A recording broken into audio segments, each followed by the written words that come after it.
what up, everyone? How y'all doing today? Everyone having a good time here at Free Play Florida? Oh, yeah. All right. Awesome. So we're doing this panel called The Making of Mortal Kombat, which is awesome because we got 3 guests here at Free Play Florida that worked on the game. We got Richard Divizio over there on the far, I guess your left, my right, or your right, my left, who is Kano, the actor for Kano, Baraka, and Quan Chi from Mortal Kombat Mythologies. Cabal. And Cabal as well. Cabal. Oh, yeah, that's right. That guy was awesome. Okay. And then in our center here, we got Master Daniel Pesina, who is Johnny Cage, Scorpion, Sub-Zero, and the hidden character of Mortal Kombat Reptile.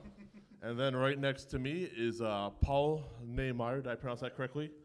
He is an he was a well-known artist at Midway on various arcade cabinets, including Mortal Kombat.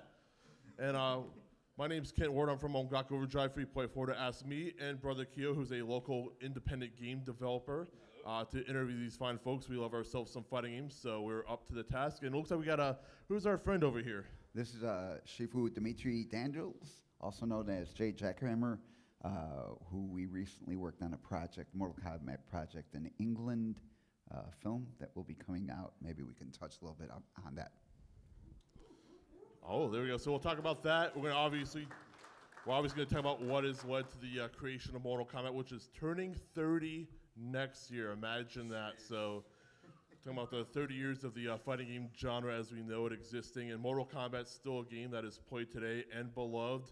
And there's all sorts of new media, including a brand new movie that came out this year, and Mortal Kombat 11 is still going strong, but we're talking about where it all began. So I guess to open things up, when Mortal Kombat is getting put together by Ed Boon and John Tobias, how do you guys factor into that? Actually, our friend, Rich's and my brother's friend, John Tobias, he was an acquaintance of mine, approached us to pitch and help create a game. We were going to pitch this. He had an idea to make a live fighting game. Richard and I just did stunts for Teenage Mutant Ninja Turtles 2, Secret of the Ooze. So he called us up and congratulated on that, and then he said, hey, can you guys help me create this game? And also I need to pitch it to a place where I work, Midway Games. So he had some drawings. Rich, my brother, Carlos is Raiden, and myself went to the office, goofed around on games because we're geeks, so we played games for a long time. We saw John's drawing. We put together some fight sets, and he took that package and presented that to Midway Games, and our contact point was Ed. So later on, after he saw the package, we saw it across a table from him to pitch the game to Ed and Midway. Awesome. And Paul, you were at Midway at the time, right? No, actually, I was a freelancer. Were you hearing about this game being put together? Well, here's how I came into it. I had worked for Midway. Hello. Hello. I am in control. All right. Anyway, I'd worked in Midway from 82 to 84, and Greg Ferris was my immediate boss there. So Greg was on this project, and he called me up. I had about 10 years. I had been freelancing for about 8 years for them at that point. And he called me up and said, hey, come on down. We got a game we want you to work on, Dragon Attack. Okay. Oh, yeah, that was the original name of the game, correct? Actually, there was another name before. What was it? It's Kanam. Do you remember what it was? I don't recall because all that came out later. John had a hard-on for this name. Yeah. Oh, was it like Kumite or something like that? It's some fighting style or something. I don't remember. Yeah. Somebody came up to me at the table today and said it, and I was like, yes, that was it. Justin. Is Justin in the crowd? He would probably know. He knows everything Mortal Kombat. Yeah. Okay, but you see why we didn't use it. Nobody can remember. I can't even remember it, okay? That's fair. I was there in the room. I couldn't remember it, okay? So, okay, my first meeting, it was Dragon Attack. Okay, and then after an hour and a half of Ed, telling me all this, Jack Hager and Ed piling on, I'm writing furiously. Get done. My pen runs out of ink. And I'm packing everything up, and he goes, "Oh yeah, wait a minute, I almost forgot. We're changing the name to Mortal Kombat." Oh well, that might have been something I didn't, So yeah, so I wrote Mortal Kombat, and he looks over my shoulder, and goes, "With a K, idiot." Well, of course. Always wondered about that. Yeah. Steve Ritchie is the one that's giving credit for that, so let's go with that. Okay. Fair enough. I have no evidence to the contrary, so Yeah, and he's legendary, so yeah, we'll give it to him. yeah, we'll give it to him. Yeah, but real quick, I actually have some of the concept art that you released, Paul, for Dragon Attack, which would become Mortal Kombat, and you did all the arcade cabinets at Midway for a while, like Spy Hunter, Tron, Super Pac-Man. So when you're working on this particular game, what is the inspiration like? What are you going for, or what are they telling you to do? My inspiration was getting paid. There you go. Very good. That's very realistic, to be perfectly honest. You know, I got to be honest. You know, everybody wants you to, like, they come up and say, when you were working on this, you were all thinking it's going to be the most amazing thing ever, right? Yeah, this right here. Yeah, no. What I was thinking is, those bastards better pay me in less than 60 days, not like last time. Right. And they didn't. Right? Yeah, really quick to add to that. Rich, I helped create the pathway, the fighting pathway to the game. John and I sat in a room for 8 to 10 hours a day for 6 or 7 days before anything ever happened, and then we shot all the base for he didn't have a name, it was just Daniel, but for Johnny Cage. And then Rich got paid. He was the second character to get it in like 2 or 3 months later since we start, Rich. So Rich got paid before I got paid. Ooh. So when Paul is saying, really, I hope I get paid, correct. Midway was notorious for not letting go of any money. Always. Yeah. Always.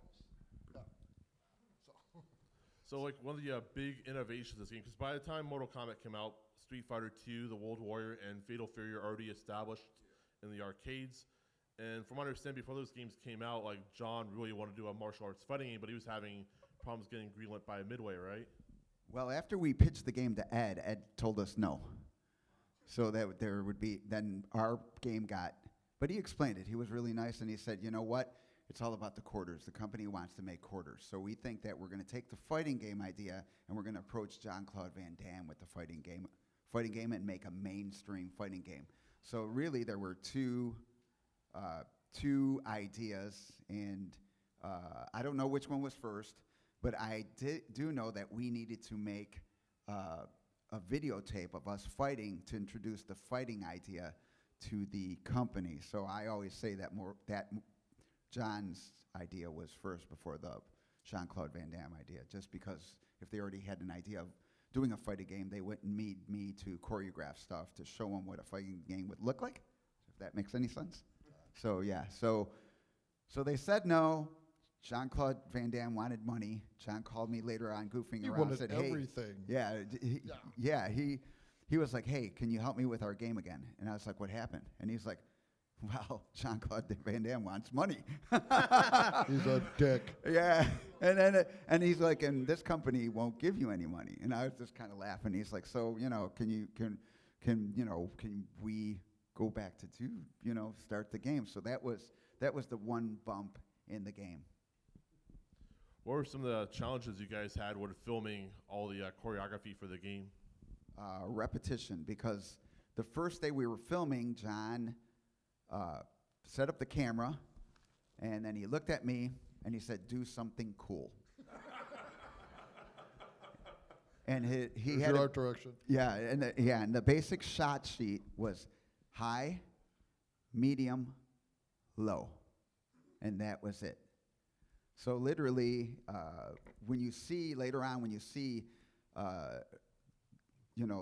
larger storylines or the personalities, those were actually given to them by the actors. By like Kano is Kano, and it has those attributes because Rich gave them Kano that, because there was no direction. They were just like, Rich, do something.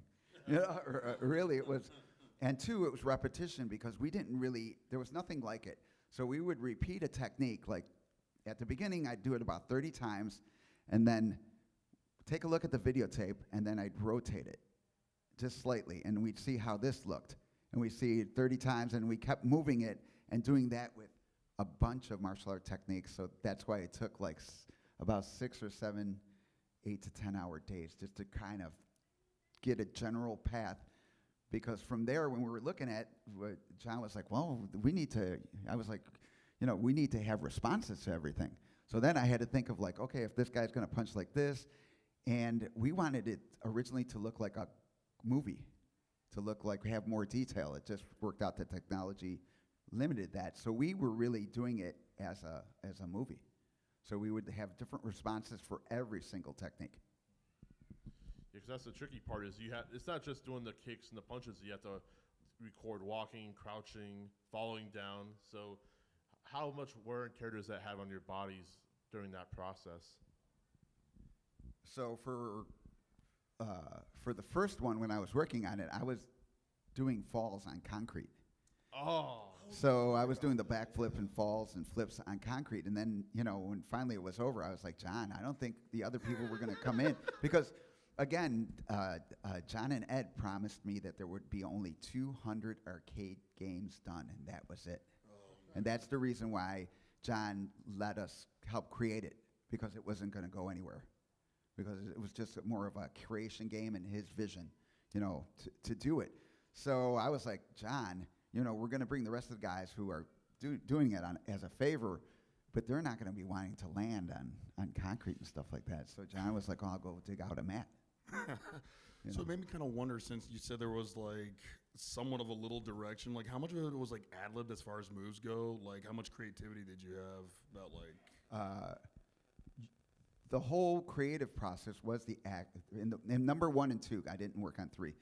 But for number 1 and 2, it was mainly John, myself, then Rich, and then sometimes Carlos. And that's how it really, all the characters were developed.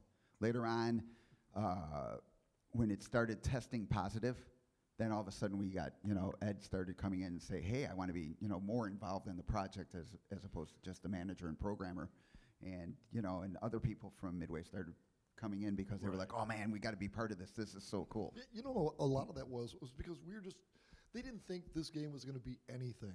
They were only going to make 300 copies. They made 300 games, and that was like the flop issue, okay? Any game that they didn't have any kind of belief in got 300 made, and we'll just see what happens, okay? So because of that, we pretty much were doing whatever the hell we wanted to, because nobody was really paying attention. They really didn't give a damn, So same thing with doing the artwork. I mean, I did the side. I used completely different techniques that I had ever used before because I could. And nobody cared. And it was like free reign, and we were just doing. I think that I have to say that I think that factor probably was one of the biggest in the success of that game. Is that we were all just doing stuff from our heart and just pouring it out.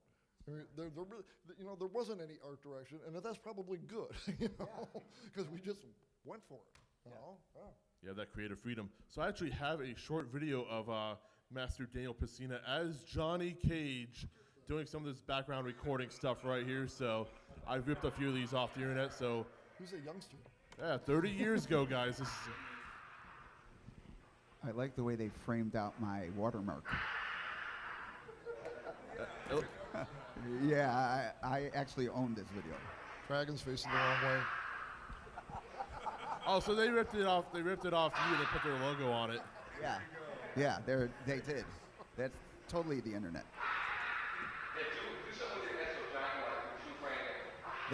What you're witnessing right now is what we wanted to do was a stunning blow, meaning I would hit them and the opponent would be stunned, and then I'd get to yell and act, and I'd turn towards the camera so people could see my face. Yeah, because part of the process, you have to make sure you're positioned in such a way that the camera's completely viewing you from the side. So, like, you have to be properly oriented for each movement. Yeah. Plus, I'm sure, like, just for, like, graphical cleanup, just so everything's, like, shot right there perfectly on the gray. So whoever needs to, like, edit up everything on there, just Yeah. And this is one of the reasons why we moved to doing, like, I've got the staircase to do the staircase, because if you look back at the jumps, you'd see my head would have a different shadow. So John was like, we can't use any of that. I was wondering about that, yeah. And the talcum that I used to go into the splits is actually talcum for my rope dart, which later on Rich and I pitched to John and Ed to put in the game. Oh my God.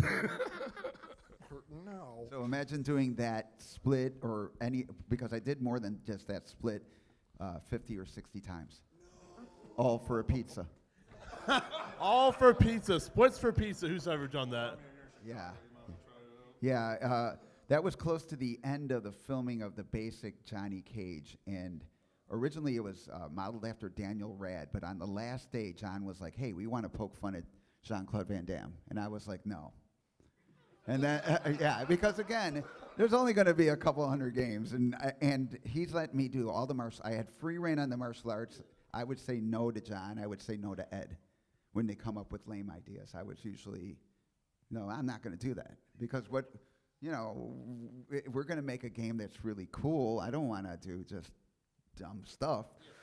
So, but then John was like, if I buy you an extra large pizza tonight, will you do it? And I was like, tonight. And he's like, yeah. And so I was like, okay, I'll do it. Wow. That's how little they paid us. I got another video. This one's of Richard, who's been a little bit quiet so far. So you're a Kano, so I'm going to play some of your stuff, which included the stairs that you mentioned, because I thought this was cool, because how do you handle aerial attacks in Mortal Kombat when you're recording? So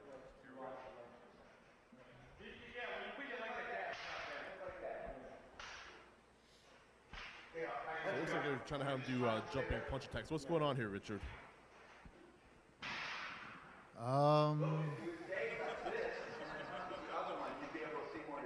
Just balancing on the ladder. I mean, on the stairs, trying not to fall off. Also, Rich is trying to up one me, meaning he saw what I did, what punching techniques I did, and he was trying to come up with what I was trying to do. Yeah, do a cooler way to do a jumping punch. Try to create that. So he wanted to lean forward more, so I would kind of like change the hand to make sure that he kind of remembered what he was doing, because Actually, it was just repetition. we've known each other for a long time, so trying to one-up each other in anything we do creatively, there's always a benefit, because, we're just constantly making things better as we try to one-up each other. We're just creating more and more cool stuff. So we don't get mad at each other like, oh, you made something better than me. We just keep doing that to each other, and then we keep coming up with cooler stuff. Well, we've known each other I've known Daniel since I was 13. Now I'm 53. Dang. Who's directing you guys right now? Who's this guy in the sweater? Some schmuck. Oh, that's Daniel. Is that John or Ed? That's No, Daniel the that's schmuck. me. No love lost here. That Okay, is 'cause me. it's so blurry, you can't tell. Yeah, that is me. I was young at one point. So that is not John or Ed. That is me directing. Guy, So they had you direct all the other actors? I got to direct or contribute, because since I was the first one, I kind of knew what we were looking for. Because when like we do Chinese martial arts, so there's 64 different kicks. So, but when you go 2D, all of a sudden there's only 6 different kicks, because everything looks the same. So instead of wasting time, it's easier for me to say, hey, and two, to be like, hey, this is what I did, and then watch what Rich creates. And then when Carlos came in, I'd be like, this is what we did, so don't do that, because we wanted each character to have unique. a different, unique, and Don't do kick the a same little thing. bit, kick a little bit different. So in 1 and 2, if you really look at it, everybody is just a little different, and can contribute to creating their character. Everybody through that had way. like their own little flavor. And not to jump ahead to Mortal Kombat 2, but just imagine doing all of this in a Baraka mask, a latex mask on your face, trying to do all these moves in a little square box, and under the heat of the lights shining on you and jumping around and flipping, and that's what I had to do. I had to wear a skin tight mask as Baraka, and continually just jump over and over and over again. And it was, and you couldn't take the mask off to, I have to wipe sweat off. It was just wet inside there, and after hours and hours of wearing that thing, so I did a lot of grueling work for you guys. Well, So appreciate it. No, I was kidding. Two, Thank you for buying the game. Thank you. We're out of here. Get that man a pizza. yeah, two, with Kano, the mask wouldn't stay on with spirit glue, so we used regular model glue on Rich's face to keep it on. And that's why I look the way I do today. So it was really it was definitely a labor of love, because he's the one who picked out that, even though John cut it out, he's the one who introduced John to that whole mask thing on it. So he got to contribute a lot to his character, and then he got to glue it on his face every time we used it, because he was just sweat. Well, this is a good lead-in on what you were talking about before. There are some things that Daniel said about how, maybe Ed would say something of what he wanted, and Daniel was like, I'm not doing that, And the perfect lead-in on that, it would be like Ed Boon wanting some sort of lasso like Wonder Woman. So tell them that story when you were doing Scorpion. Well, I got a video too, but tell a story, then we'll play the video. Yeah. And that, and then I'll tell my story when he tells that story. Okay. Basically, when we come in for Scorpion and Sub-Zero, we we just shot Raiden. It was decided that they do a pellet swap. So we come in, and then John is like, "Hey, John, Daniel, Ed wants to do some moves," and me being a smartass, if you see why Johnny Cage is like he is, it's because he is me. So I was like, well, because too, I was had a little animosity, I guess, because he said no to the first round of the game, and I was like, well, does he have any good ideas? Just get to the point. But that's just goofing around with John. It wasn't really it's more of a joke rather than, I was giving John shit. So John is like, well, he's the boss. You got to put his moves in. And I was like, well, okay. And so Ed was like, well, I want to lasso, and then I want to throw it, and then you get tied up, and then I walk up to you and get a free hit. And so I was just like, well, I don't really want to do Wonder Woman, but there's a move in the Chinese martial arts known as a rope dart that used to pull horsemen off their horses. And it's not really a dagger on a rope. It looks more like a spearhead on the rope because of the design. Needs to not slice or stab shallow. It needs to stab really deep. And here, I'll take it from here. So hold on. Yeah. So I know that Danny has one of those in his bag on the floor in the studio, and I said, Dan, give me that dagger for a second. So I grabbed it, and I said, because we were kind of going back and forth in the studio, and I said, all right, no lasso. Why don't you just take this dagger and just throw this into the other guy's chest, and it sticks in there. And then I did a motion of hand over hand coming back toward me. And I said, why don't you just pull this thing back like this, and you just tell him to get over here. And those are the 3 fucking words I said. So I said those 3 words. So and then I did an uppercut, and days later, I think they recorded Ed's voice for Get Over Here, but as far as coining that phrase for history, get over here, that's one of my contributions. Thank you so much. So you know Over here. So you know the creative process. So we told Ed that in the morning that to do this stuff. So then later on in the day, this video shows actually when he finally gets what we were talking about. You'll notice at the end of this video, Something like a spear or something. yeah, because we described it to him, but he couldn't really imagine it. But this is when he finally got the idea, and at the end of this video is when John turns to me and say, "Didn't you say there's a weapon like this already?" So but it was because it was so foreign. I think that it takes some people a little time to get the idea. You could pitch an idea, but it's rattling around in their head until they get it. And it turned out pretty well, actually. Yeah. Iconic, even. Since we're on that subject, So one good question that is definitely on our minds, I'm sure, is of course all the character costumes and like just the ideas about like behind it and how they were put together, I guess. well, obviously there's going to be a sketch that John Tobias draws up, and then you either have like a costume store in our Chicagoland area that you would go to first and take a look at stuff, and then if that doesn't work out, I believe John hired this lady who she would make costumes. So I know she made my Baraka costume. I'm not sure if she made anything. You actually brought some of your stuff from your martial arts, like your for Johnny Cage.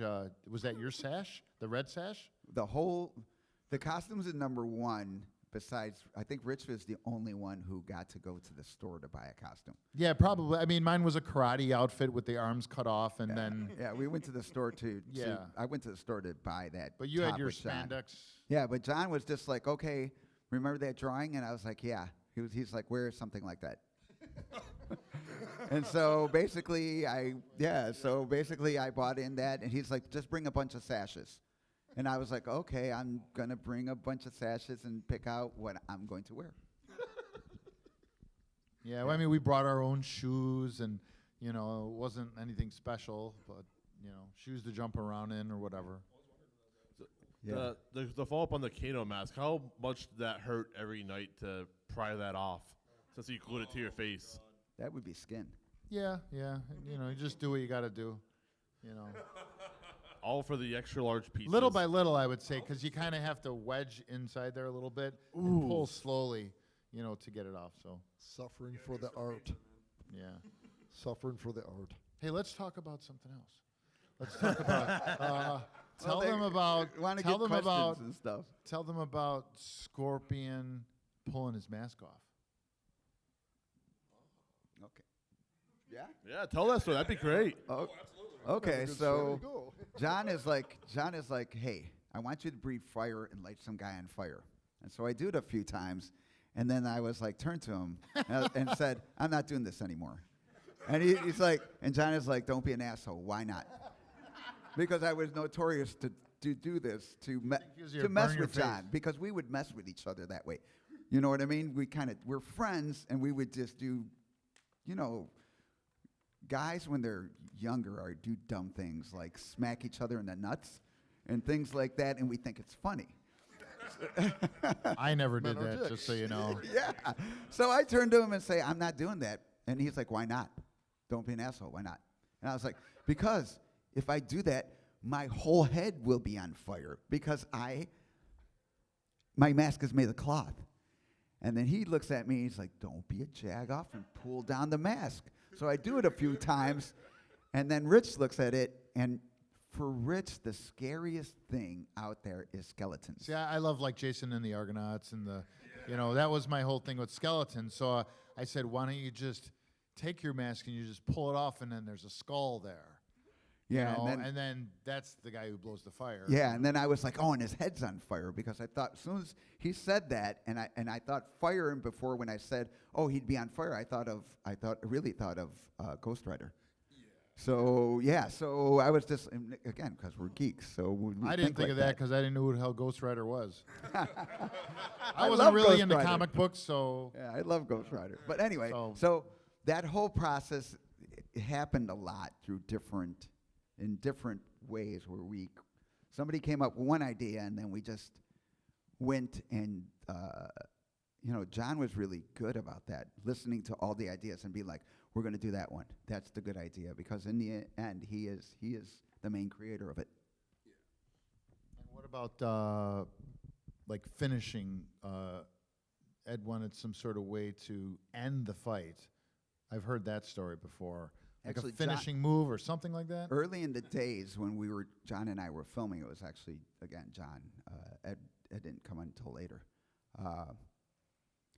John said, hey, come take a look at this. And what we would do is we would film stuff, and at that time, I would have to go to the camera in the little viewfinder and look at the footage to see what I was going to change.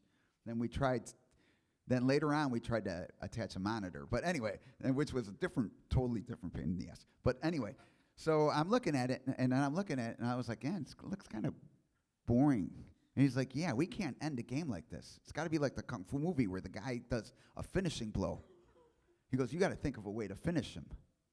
And that's where that was, later on it become a fatality, but that's where the whole thing, he was like, you got to think of a way to finish him.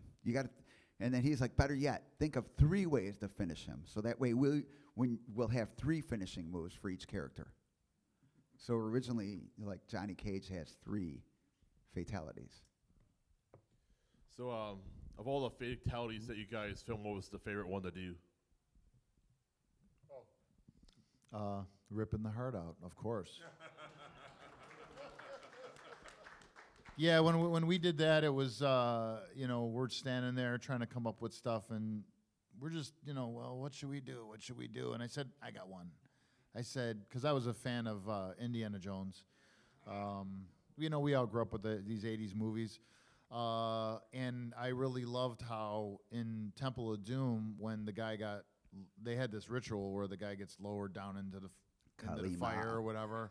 Yeah, but the guy reaches in and grabs the guy's heart out and whatever. And I remembered that and loved it. And I told John, I said, why don't I just, because we were going back and forth, and I said, why don't I just go in and just grab this guy's heart out and just hold it up like that, So John's like, yeah, that's a cool idea. And I hadn't known this for a long time until someone pointed it out, that I guess in the game somehow I think I grab it and I'm supposed to take a bite of it and then hold it up. And that's a long time ago, so I can't really remember. But I do think that's what I had done. I have that video of him looking at it. He rips it out, he looks at it, and then he goes like this to take a bite of it, and then he holds it up. It's a long time ago, almost 30 years. I thought things were funny because when John was like, we can't do that. And I started laughing. I was like, we're going to have all this blood in the but you can't take a bite of his heart? Really? And for me, leading into that, my favorite fatality, because I created, is the Sonya's kiss of death. Because I was like, oh, we have to do the kiss of death. And then John was like, we can't have her kiss anybody. So we could have really violent game, but she can't go up to somebody and kiss. But that wasn't the idea. So then I was like, no, she doesn't kiss them. She kisses her hand and blows at it, and it looks like a little gentle butterfly, and then it hits them, and it blows them up. There we go. And so John started laughing. He goes, we could do that. So, so Sonya's kiss of death is my favorite because I thought of it. So this game eventually comes out in 1992 in the arcades pretty much everywhere. October 8th. Oh, October 8th, 1992. Thank you, Richard. What do you guys think of the initial reaction to the game? Because when I was a kid and when we were kids, it's like, this is nuts because like you can rip off people's heads and blood's everywhere. So to us, it's cool. But from your perspective, how did you feel about the reaction? Oh, I was happy that it was like something friggin' cool.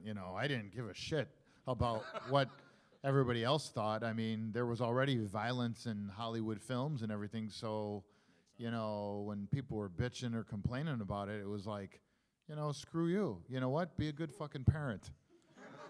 There we go. Make sure your kids don't do anything stupid. There it is. Tell them that it's not real. I mean, be a good parent, and teach them the right way. It's just a fucking game. Jesus. I like this. I'm out of here. There's a drop, Mike. Even before that, we all grew up with violent shit in film and movie. They don't go chase Steven Spielberg, and or whatever the directors that did violent films then, all the horror films, everything like that, all the violence. No one's ever bitching about them. So when that game came out, I was just like, oh, this is friggin' great. I could tell the difference. I grew up with Pac-Man. You don't see me going around eating little dots.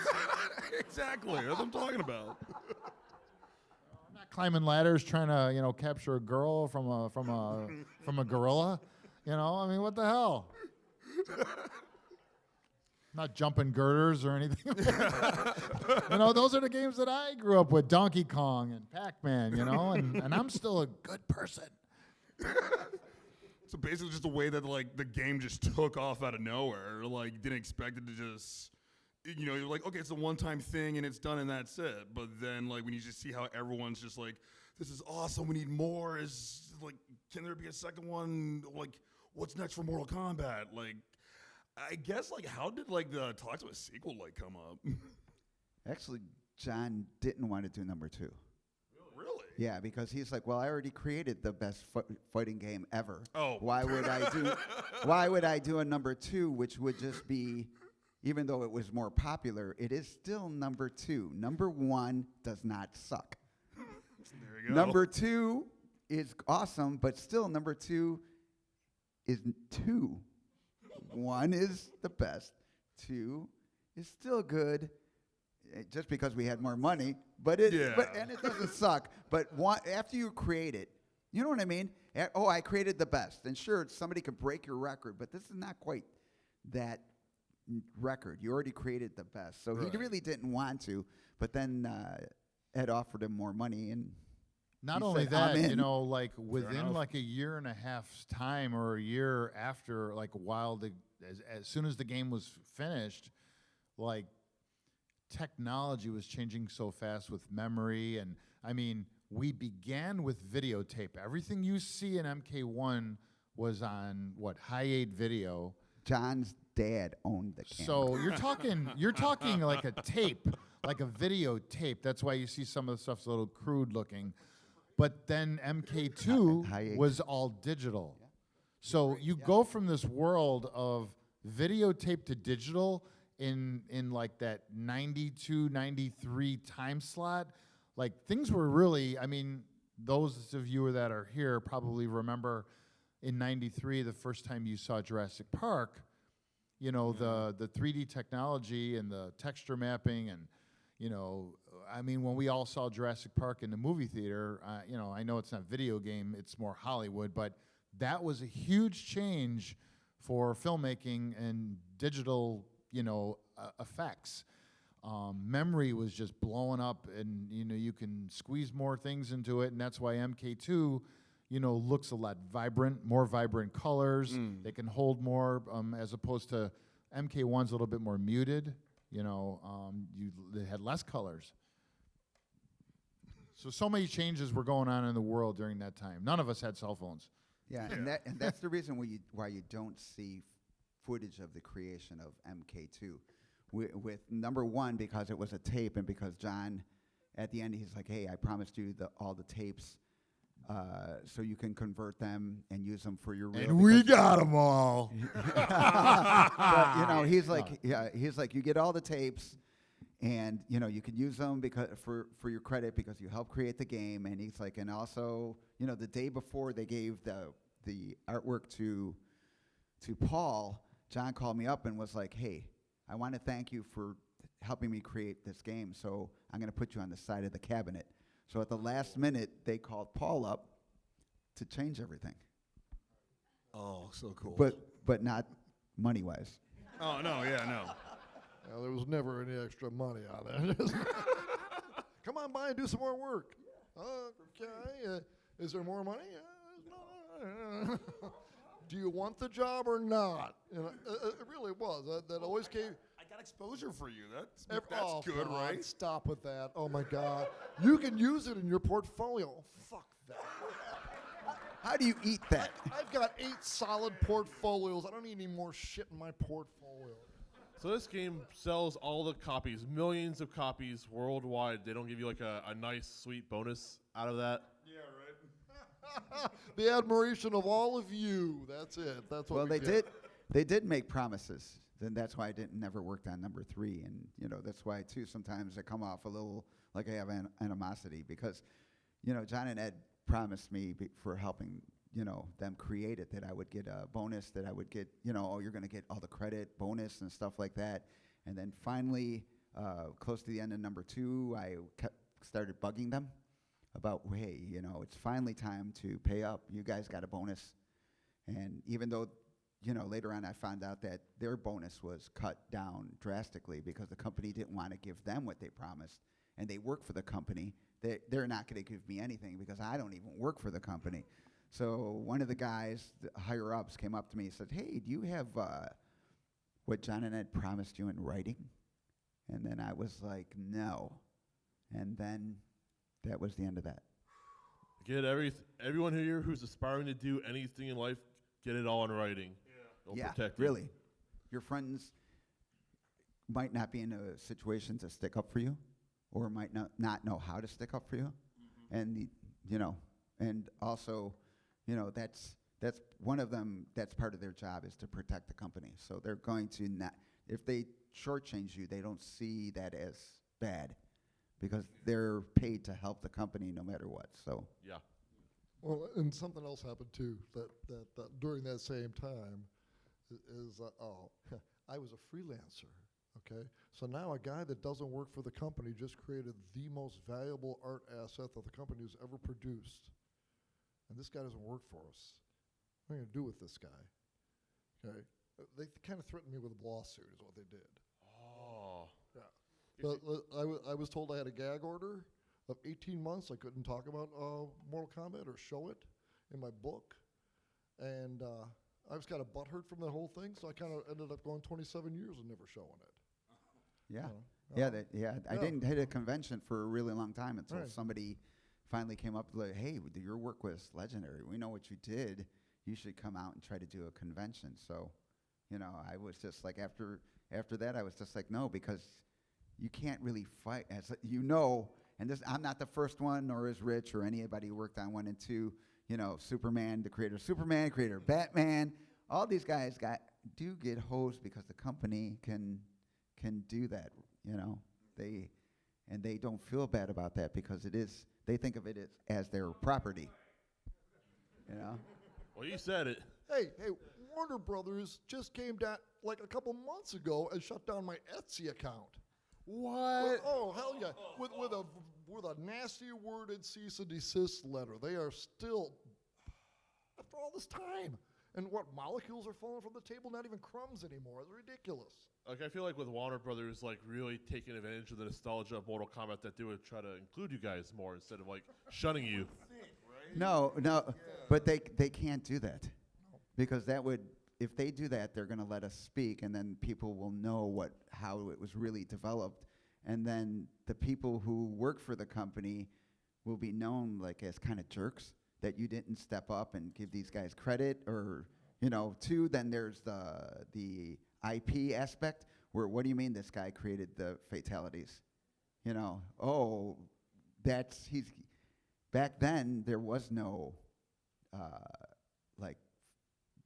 Back then there was no protection for us as actors or as creative people outside of the company. So they would drop the hammer if they ever admitted that. You know what I mean? A lot of people would not work ever in the industry. And then you got to tell the company that, and the company is like, "Well, I'm going to take it from you," because if you really look at it, maybe a third of Mortal Kombat would then belong to us, and that's a lot of money. It sure is, yeah. When the money and the fame get big, the thinking gets real small. So, I got a question for you, Master Pesina. So, because you're Johnny Cage, Scorpion, Sub-Zero in Mortal Kombat 1 and 2. Mortal Kombat 3, you're not a part of it, and those games are known for not having Johnny Cage and Scorpion, and then you have someone else be Sub-Zero. So, was your choosing not to be involved in those games result in Johnny Cage and Scorpion being killed off for a time? It's only my opinion, because again, I don't want them to come after me with a lawsuit. Yeah. So this is my opinion, but yeah, I think that, when we originally, John had for the game Scorpion, there was only going to be the character of one Lin Kuei, not one Lin Kuei, one Japanese ninja.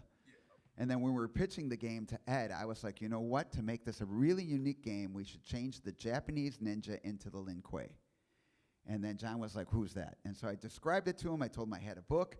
And then I was like, they look completely different than a Japanese ninja. They have this armor over them that has like a V vest, and it's made of, it's armor for that. And it looks different and would be unique. Nobody has ever done this.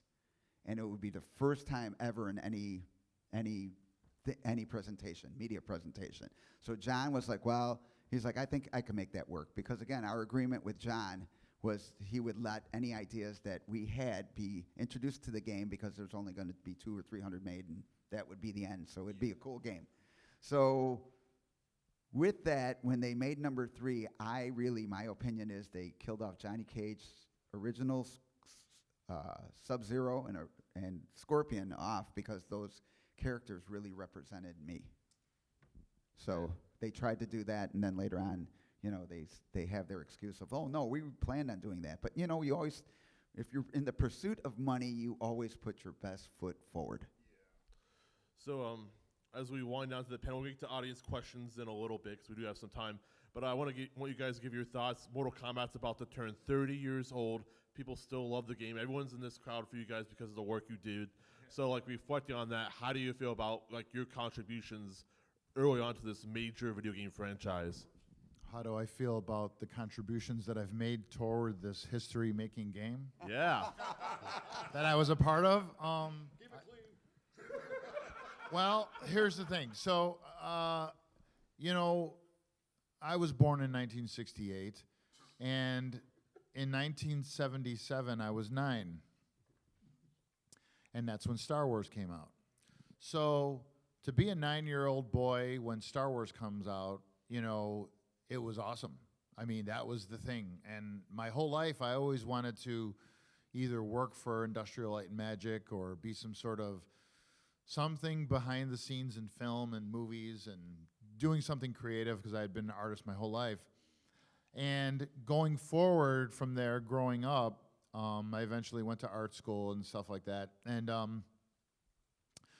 to be involved and to eventually, be involved in, I was in the Teenage Mutant Ninja Turtles film. I was a foot soldier along with Daniel, just right before we did the Mortal Kombat game. So my life was leading up to doing these sorts of things, like whether it be Hollywood or whatever. And I had gone to Columbia College in Chicago for animation, but even then I had never known, like where do you go? There was no one there to tell me, like, well, if you want to work for Industrial Light and Magic and work for George Lucas one day, this is where you go. There's like no one around to tell you that shit. And even when I was at Columbia College in Chicago, even the people there really weren't good at explaining, like, how do you work in that industry? Because it's just, how do you work on Raiders of the Lost Ark or do creative set design? No one told me. So, when it got to the point where I got to work on TMNT2 and be behind the scenes, it was just a big deal for me. And then we always had a lot of creative people around us, like John Tobias I grew up with, Daniel's brother Carlos I grew up with. Carlos draws kick-ass, way better than I can draw. So, I had all these creative people around me. And when we got to do Mortal Kombat and got to be able to contribute ideas, I felt kind of like, and I've always been a creative person into acting and stuff like that. So when I got to be able to just do that in front of a camera, because in Teenage Mutant Ninja Turtles, we didn't really have any dialogue or anything like that, but in working with our friend, like Danny was saying, it was pretty loose. We can come up with shit and ideas and stuff. So, the floodgates were open right there. For me, I was like, I'm coming up with shit. He's coming up with shit. No one's telling us. It wasn't a corporate thing. It's not like we came from like an agency where we're like, all right, so what do you want us to do? No, it was our friend. So the floodgates were open. We could do whatever the hell we wanted.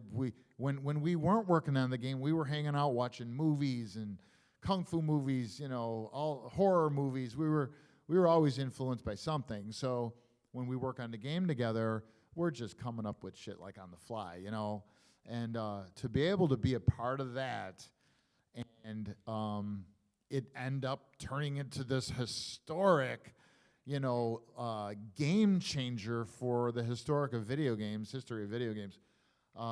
That's just something I'm just glad to say that I'm a part of, and so it's weird because like we're a part of two huge franchises, you know, the Turtles franchise and the Mortal Kombat franchise, like back to back.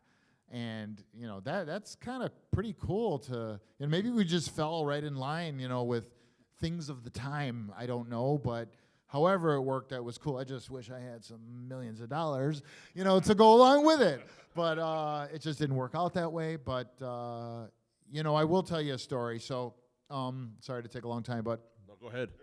You know, Comic-Cons used to be just comic conventions, you know, comic books and stuff like that. It wasn't like this big cosplay entertainment convention, you know, or the retro stuff that's now popular, you know. And a friend of ours in Chicago owns an arcade called the Galloping Ghost Arcade. Amazing arcade, by the way. Great arcade. Doc, man. And I think it was like 2012, like he had called Daniel, he called me. I know I got a phone call from him, and he said, I'm going to do this thing called Shang Tsung's Fight Night. And I'm like, well, he's like, I want you to come out. I'm like, well, what do you need me to come out there for?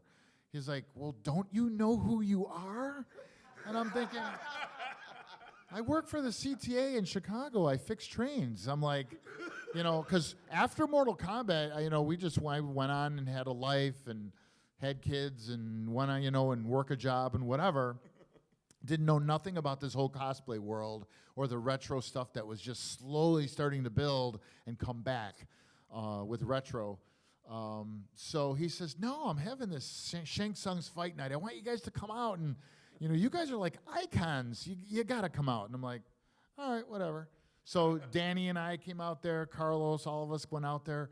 And I just remember, like, he had printed up some pictures of us, like, from the internet. He must have taken pictures off Actually, of Google or I something. gave it to him. Or maybe you gave him. I don't know. I don't know where these things came from. Maybe he was in contact with them. I don't know. But I do remember it was like there were about 673 people in line around the Galloping Ghost Arcade. And we went in and started signing autographs, and I was like, yeah, this is cool. It's like, that was like the first time that I really started to feel some sort of recognition for like what we had done.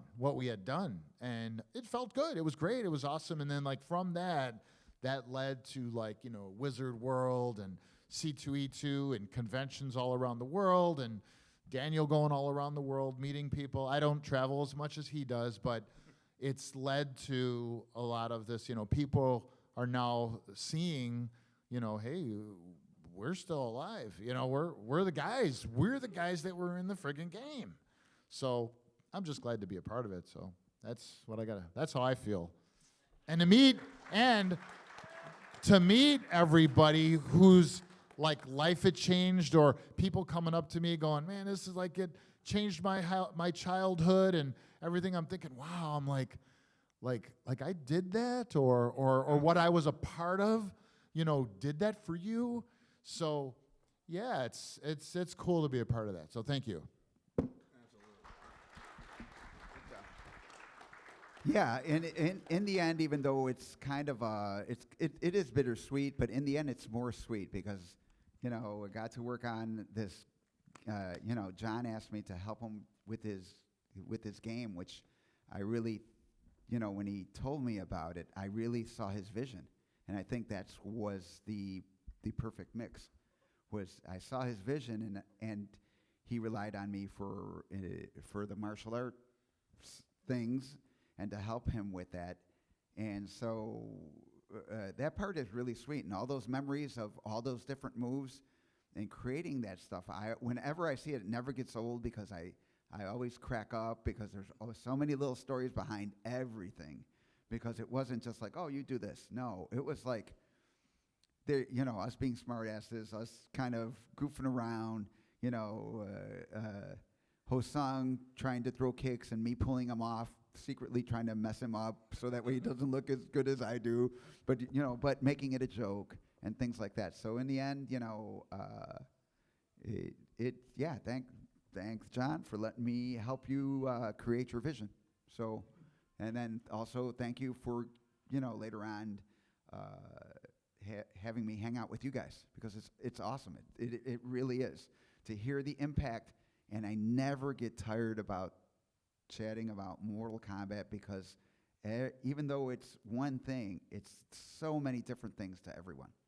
So, and finally, I got to really quickly, because of this, I got to do hopefully a proper fan film out in the UK, which I'm going to let Shifu Dimitri, who's been patient around me, who's my co-star in this.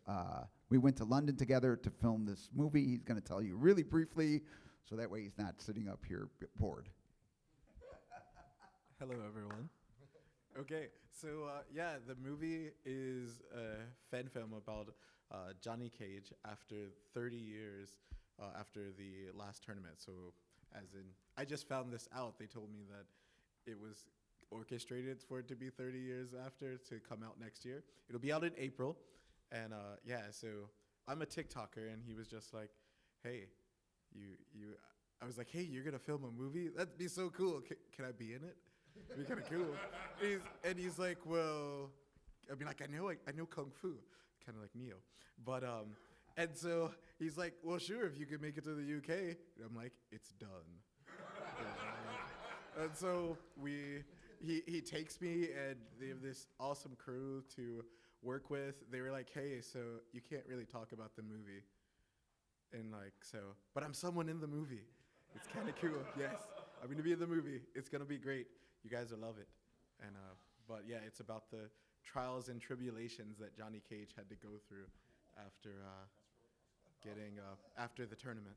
So yeah. Before we get to Paul, where can people find out more about that movie? From me. Yes, no. Yes, no. I'm just joking. So we're actually meeting to find out exactly how it's gonna come out. But everyone, I'm Jay. And what's the name of the movie? I'm Jay Jackhammer. What's the name of the movie? Oh, thank you. That was really helpful. It's Legends Never Die, because you can't get rid of JC, right? Yes, right? Yes. So I'm Jay Jackhammer. You can follow. We have some teasers up on TikTok as well as on Master Pesina's Instagram, my Instagram, and it's Facebook. But I don't know exactly when it's gonna come out. They have to tell us that, but we'll find out next week. But as long as you guys are making sure that you check out our social media, then there'll be more to come. Also at our booth, we have pictures and videos of stuff that for the movie. So thank you guys so much. There you go. And Paul, what are your thoughts 30 years later on this monstrosity you're a part of? Last but not least, I feel like a dog act following the Beatles after this. When this blew up, I mean, it was nothing like I had ever seen before. You know, I had a lot of experience, 3 Pac-Man games, a Tron, for God's sake, you know. But this was crazy nuts. It was just, yeah. So, yeah, it's funny how I look back on it now. It's kind of like dragons were always in my life, always popping up in my life, and it was like always bringing me to that point. You know, I grew up in a tiny little town. I grew up on a dairy farm, and our team mascot was, are you ready for this? The Grant Park Dragons. There you go. Yeah, we were the Dragons. When I got to college, I got to my dorm, went up the elevator, elevator doors open, and what's painted on the lobby? A huge Chinese dragon. I'm like, damn, dragons are just everywhere in my life. I adopted my son from Kazakhstan. His name was Rustam in Kazakhstan, and it turns out that it's from an old legend of Rustam the Dragon Slayer. And I didn't find that out until about 4 or 5 years later when I was doing research for another game, and I came across this old Uzbekistani and lore. You know, that's where that came from. So I'm just like, oh my God, there's just dragons everywhere in my life, huh? Yeah. So yeah, that's maybe it was just meant to be. It kind of feels that way. You know? There you go. So we have a little bit over time. So if you guys want to ask these guys questions, they have booths right there in the expo hall. You get photos of them, buy some pictures and other merch. Thank you guys for being a part of this panel. This brother Thank Q, you. I'm Ken Thanks, Lord. guys. Enjoy.